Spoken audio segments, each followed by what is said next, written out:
শুভ সন্ধ্যা। শ্রীয়ের সংসারের আরেকটি নতুন ব্লগে তোমাদের সবাইকে স্বাগত।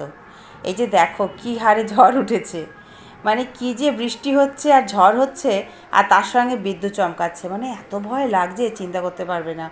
আমার মতে জানো তো বৃষ্টিটা হোক, কিন্তু এই যে উলটপালট ঝড় বা এই যে বিদ্যুৎ চমকায় বাজ পড়ে, এই বাজ পড়াটাকে না আমার ভীষণ ভয় লাগে জানো তো। আর বেশ উপভোগ করছি কিন্তু বৃষ্টিটাকে, এত গরম পড়েছে। আর রাস্তাটা বেশ মানে ভেজা ভেজা, ঠান্ডা ঠান্ডা হাওয়া দিচ্ছে, আমার ব্যালকনিতে দাঁড়িয়ে বেশ ভালো লাগছে। তো দেখো কীরকম বৃষ্টি শুরু হয়েছে। আর আমাদের এই রাস্তাটাতে না একটুখানি জল দাঁড়ানোর ব্যাপার আছে আর কি, কিছুক্ষণের মধ্যে নেমে যায়, কিন্তু যখন খুব বৃষ্টি হয় একটু একটু জল দাঁড়ায়। তো যাই হোক, ভালোই লাগছে। তো নিশ্চয়ই তোমাদের কারো কারো জায়গাতেও বৃষ্টি হচ্ছে। তো এই সময়টা বৃষ্টি হবেই জানা কথা, কিন্তু তাহলেও মানে সাবধানে চলতে হবে, তাই না বলো? আজকে রোববারের সকাল, ওদেরকে আজকে একটু কুলচা বানিয়ে দেবো, তবে চিকেনের পুর দিয়ে, এমনি না, চিকেনের পুরটা দিয়ে বানাবো, দেখি কেমন ওরা খায়। আর তার সাথে একটু রায়তা বানিয়ে দেবো, এটাই আজকে ব্রেকফাস্ট। আর একটু গুঁড়ো ময়দা নিয়ে নিয়েছি, আর এদিকে সর্ষে আর কারি পাতা না একটা সাদা তেলের মধ্যে একটু ফোড়ন দিয়ে নিয়েছি, এটা দিয়েই বানাবো। ধনে পাতাটা আজকে নেই, তাই জন্য আর দিতে পারলাম না। আর এই দেখো রায়তাটাও আমি রেডি করে নিয়েছি। তো এর মধ্যে একটু ধনেপাতা দিলে আরও ভালো লাগতো, কিন্তু নেই, আর শশাটা ছাড়াই আজকে করলাম। তো চলো এবার রেডি হয়ে যাক আমার কুলচা বানানো।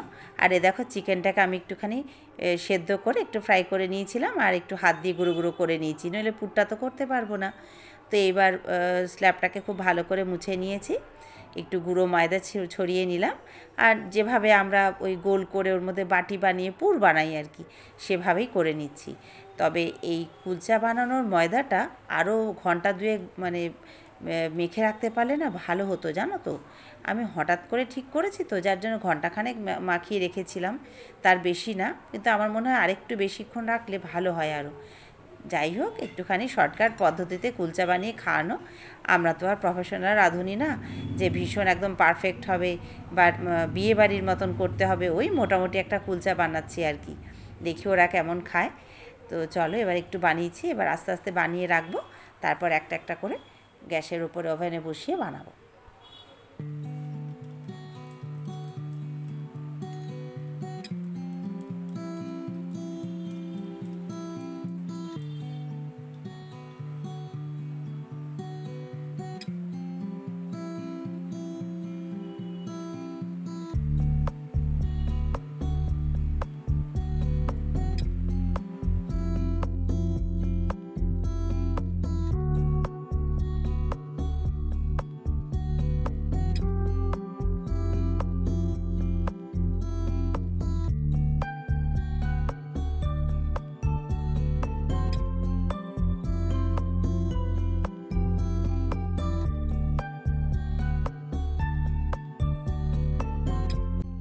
এই দেখো বানিয়েছি, একটু মোটা হবে, খুব বেশি পাতলা হবে না, কারণ ওটা একটুখানি ঢেকে ঢেকে করতে হবে, একটু সময় সাপেক্ষ জানো, সেই জন্য একটু তাড়াতাড়ি শুরু করেছি। চলো একে একে গড়ে নিই, তারপর গ্যাসে দেব। তো এই যে ফ্রাইং প্যানটা বসিয়ে দিয়েছি, আর এর মধ্যে একটুখানি গরম করে নিয়েছিলাম, বেশ গরম, তারপরে জল দিয়ে দিলাম। জলের মধ্যেই কুলচাটা বানাবো, তেল ছাড়া। তো এইবার এই জলটা মোটামুটি গরম হয়ে গেছে, এর মধ্যে এবার বসিয়ে দিলাম কুলচাটাকে, তারপর ঢেকে দিলাম। সবাই তো আমরা জানি তাই না কিভাবে বানাতে হয়। তো যাই হোক ঢেকে দিলাম।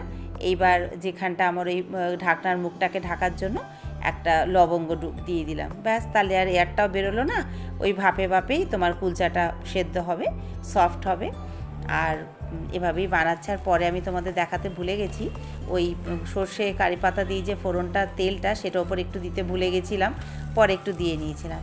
ব্যাস, এই দেখো এবার এপিট ওপিট করে একটু মানে হালকা করে সেঁকে নেব। তারপর একটুখানি ঘি ব্রাশ করে নিচ্ছি, ঘি বা মাখন যার ঘরে যেটা থাকে। যদি কেউ মনে করো না ঘি ব্রাশ না করেই খাবো, সেটাও খেতে পারো। আমি একটুখানি ঘি দিয়ে নিলাম, তাহলে একটু খেতে ভালো লাগবে, গন্ধটা ভালো হবে, তাই না বলো? তো চলো এবার এইগুলো একটা একটা করে এপিট ওপিট করে এইভাবেই বানাতে হবে, বানিয়ে বানিয়ে রাখি, তারপর ওদের খেতে দেবো। বেশ সময় লেগে যায় জানো তো, হ্যাঁ, সেই জন্য আমি একটু আগে আগেই শুরু করেছি, দেখি খেয়ে কি বলে ওরা। একটু নতুন ধরনের খাবার পেলে এরাও খুব খুশি হয় ছুটির দিনে না। তো চলো এবার আমি বানাতে থাকি।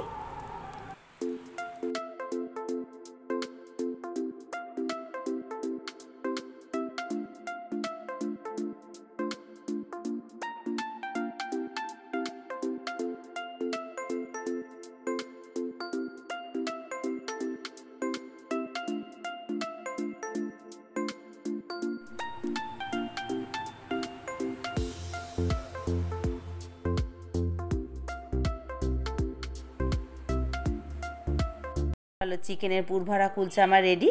এবার ওদের একে একে খেতে দিয়ে দিই। আর আমারটা তো আমি চিকেন দিয়ে বানাবো না, আমি তো চিকেন খাবো না, আমি শুধুই বানাবো। এই দেখো, তবে অতটা ছোট করিনি, রুটির মতো আরেকটু ছড়িয়েছি আর ঢেকে ঢেকে ওই কুলচার মতন করেই বানাচ্ছি। হালকা ফুলে উঠছে আর একটুখানি ঘি ব্রাশ করে নিলাম, তেল ছাড়া, এটাও কিন্তু তেল ছাড়াই বসিয়েছিলাম। তো এবার এপিট ওপিট করে নিচ্ছি।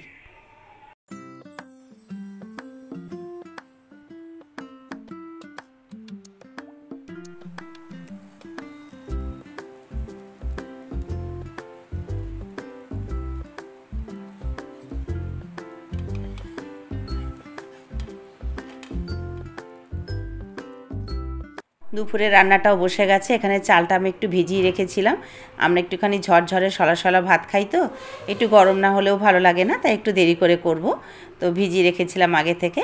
আর এখানে এই যে আমার মুসুর ডাল করেছি পেঁয়াজ রসুন আর কালো জিরে ফোড়ন দিয়ে, আর তার সাথে একটুখানি আমার যে 2 পিস মাছের ঝোল সেটাও করে নিয়েছি। আমি তো মাংস খাবো না, আমার মাছের ঝোলটা আমি করে নিয়েছি। আর এখানে ওদের চিকেনটা আমি ভালো করে ম্যারিনেশন করে রেখেছিলাম, সেটা এখন বসাবো। আর এর সাথে না একটুখানি মোচার বড়া করছি ডালের সাথে খাওয়ার জন্য। আজকে আর অন্য কোনো তরকারি করিনি, সকালবেলা তো ভারী ব্রেকফাস্ট করেছে, তাই জন্য একটু মোচার বড়া আর ডাল আর মাংস, এই হচ্ছে খাওয়া। আর আমার তো মাছের ঝোল আছে। চলো একে একে বড়াগুলো ভেজে নিই।